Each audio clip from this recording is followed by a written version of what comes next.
இந்துக்களின் பாதுகாவலராக தன்னை நிறுவ முயல்கிறார் மோடி. சசி தரூர். இது என்ன லாஜிக் என்றே தெரியவில்லை. மோடி தன்னை ஒரு ஹிந்து மத பாதுகாவலராக இருக்க முயற்சியெல்லாம் செய்யவில்லை. ஹிந்து மதத்தின் பாதுகாவலர் அவர்தான். ஹிந்து மதம் எப்போதெல்லாம் அடக்குமுறைகளை சந்திக்கிறதோ அப்போதெல்லாம் மகா புருஷர்களை அவதரிக்க செய்து கொண்டே இருக்கும். ஆழ்வார்கள், நாயன்மார்கள் என்று அதற்கு ஏகப்பட்ட உதாரணங்கள் உண்டு.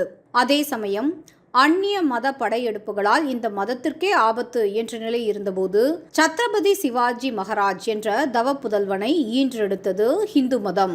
அவர் பாரத நாட்டின் சுதந்திரத்திற்காக பற்ற வைத்த ஹிந்து மதத்தின் நெருப்பு தேசத்தின் சுதந்திரம் வரை கொழுந்துவிட்டு தீயாக எரிந்தது.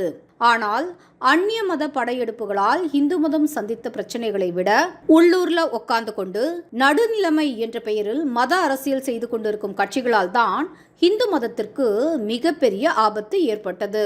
குறிப்பாக கடவுள் நிந்தனை என்பதெல்லாம் ஒரு புரட்சியாகவும் ஃபேஷன் போலவும் இளைஞர்கள் மனதில் பதிய வச்சாங்க. ஆனால் பாரத தாயின் தவ புதல்வன் நரேந்திர மோடி அவர்களின் வருகைக்கு பிறகு நிலைமையே தலைகீழானது.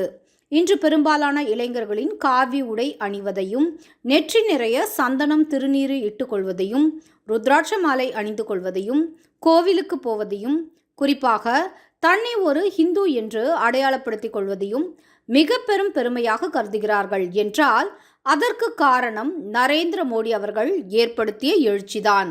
குறிப்பாக தென் இந்தியாவை விட மதத்தின் பெயரால் மிக அதிகமான துன்பங்களை அனுபவித்த வட இந்தியாவில் இந்த எழுச்சி என்பது உங்களுக்கு கண்கூடாக தெரியும். இந்துக்களின் 500 ஆண்டு கால கனவான ராமர் கோவில் திறப்பு விழாவிற்கு வருகை தராதவர்கள் எப்படி இந்துக்களின் பாதுகாவலராக முடியும்? மோடி இந்துக்களின் காவலர் மட்டுமல்ல, ஒட்டுமொத்த இந்தியாவின் காவலர். அவர் ஒன்றும் இத்தகைய இமேஜை உருவாக்க வேண்டும் என்று பாடுபட தேவையில்லை.